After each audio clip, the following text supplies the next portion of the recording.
Jack fruit ice cream ಯಾವ ಥರ ಮಾಡೋದು ಅಂತ ತೋರಿಸ್ಕೊಡ್ತೀನಿ. ಒಂದು 15-20 ಹಲಸಿನ ತೊಳೆ ತೊಗೊಂಡಿದ್ದೀನಿ. ಮೀಡಿಯಮ್ ಸೈಜು, ಸ್ವೀಟ್ ಇರಬೇಕು.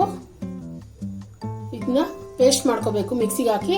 ಏನು ನೀರು ಏನು ಹಾಕಬಾರ್ದು, ಹಂಗೆ ಪೇಸ್ಟ್ ಮಾಡಬೇಕು. ಒಂದು ಬೌಲಲ್ಲಿ ಐಸ್ ಕ್ಯೂಬ್ಸ್ ಹಾಕಿ ನೀರು ಹಾಕೊಂಡಿದ್ದೀನಿ. ಇದರಲ್ಲಿ ಫ್ರೆಶ್ ಕ್ರೀಮ್ ಹಾಕೊಂಡಿದ್ದೀನಿ, ಅಮೂಲ್ಸ್ ಫ್ರೆಶ್ ಕ್ರೀಮು 350 ml ಇದೆ. ಇದನ್ನ ಬೀಟ್ ಮಾಡ್ಕೋಬೇಕು. ಇವಾಗ ಇದು ಸಾಫ್ಟ್ ಪೀಕ್ ಬರೋವರೆಗೂ ಬೀಟ್ ಮಾಡ್ಕೋಬೇಕು.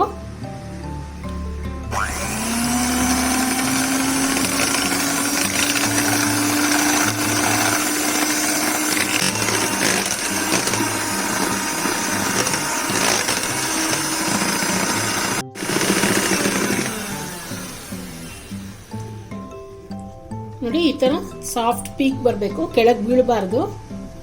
ಈ ತರ ಹಿಂಗೆ ಎತ್ತಿದ್ರೆ ಕೆಳಗೆ ಬೀಳಬಾರ್ದು, ಅಲ್ಲಿವರೆಗೂ ಬೀಟ್ ಮಾಡ್ಕೋಬೇಕು.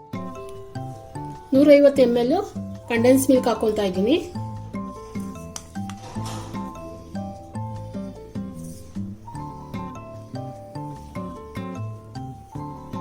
ಇದು ಹಲಸಿನ ಹಣ್ಣು ನುಣ್ಣಗೆ ರುಬ್ಕೊಂಡಿದ್ವಲ್ಲ, ಇದನ್ನ ಹಾಕೋಬೇಕು.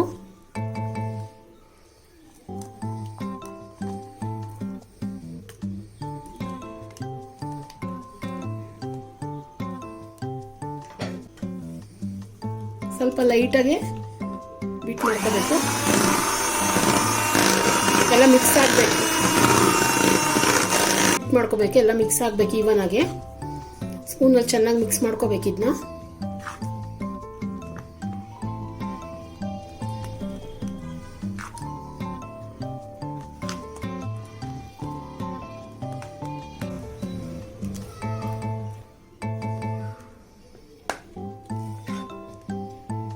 ಒಂದು 4 ಅವರು ಫ್ರೀಜರಲ್ಲಿ ಇಡಬೇಕು, ಐಸ್ ಬಾಕ್ಸಲ್ಲಿ.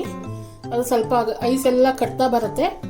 ತೆಗೆದ್ಬಿಟ್ಟು ತಿರ್ಗಾ ಪಾತ್ರೆಗೆ ಹಾಕೊಂಡು ಇನ್ನೊಂದ್ಸತಿ ಒಂದು 2 ನಿಮಿಷ ಬೀಟ್ ಮಾಡಿಬಿಟ್ಟು ಹಾಕಬೇಕು. ಅವಾಗ ಸಾಫ್ಟ್ ಬರುತ್ತೆ ಐಸು. ನೋಡಿ, ಇದು ಒಂದು 4 ಅವರ್ ಆಗಿದೆ, ಐಸ್ ಕಟ್ತಾ ಇದೆ. ಇವಾಗ ಇದನ್ನ ಇನ್ನೊಂದ್ಸತಿ 1 ನಿಮಿಷ ಬೀಟ್ ಮಾಡ್ಕೋಬೇಕು, ಅವಾಗ ಐಸ್ ಕ್ರೀಮ್ ಸಾಫ್ಟ್ ಆಗುತ್ತೆ.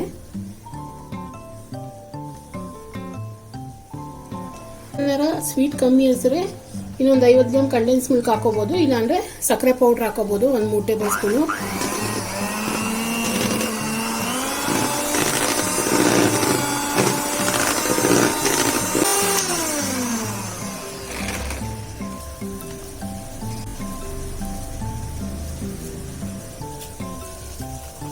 ಇದು ಐಸ್ ಕ್ರಿಸ್ಟಲ್ ಎಲ್ಲ ಕಟ್ತಾ ಇರುತ್ತಲ್ಲ, ಅದೆಲ್ಲ ಹೊಡಿಯತ್ತೆ ಇದರಲ್ಲಿ. ಈ ತರ ಬೀಟ್ ಮಾಡಿದ್ರೆ ಅವಾಗ ನಿಮ್ಗೆ ಐಸ್ ಕ್ರೀಮ್ ಸಾಫ್ಟ್ ಆಗಿ ಬರುತ್ತೆ.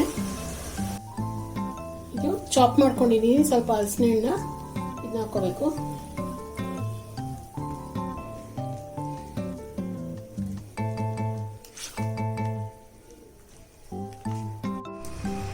ನೋಡಿ, ಐಸ್ ಕ್ರೀಮ್ ಎಲ್ಲ ಫುಲ್ ಗಟ್ಟಿಯಾಗಿದೆ.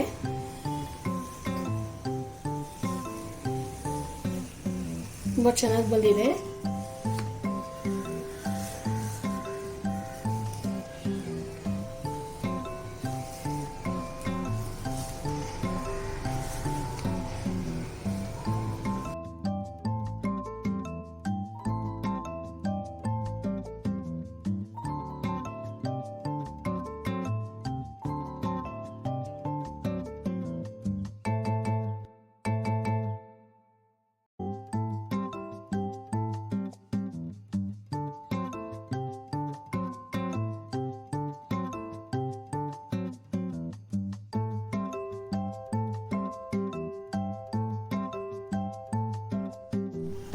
ನೋಡಿ, ಹಲಸಿನ ಹಣ್ಣಿನ ಐಸ್ ಕ್ರೀಮ್ ರೆಡಿ ಆಗಿದೆ.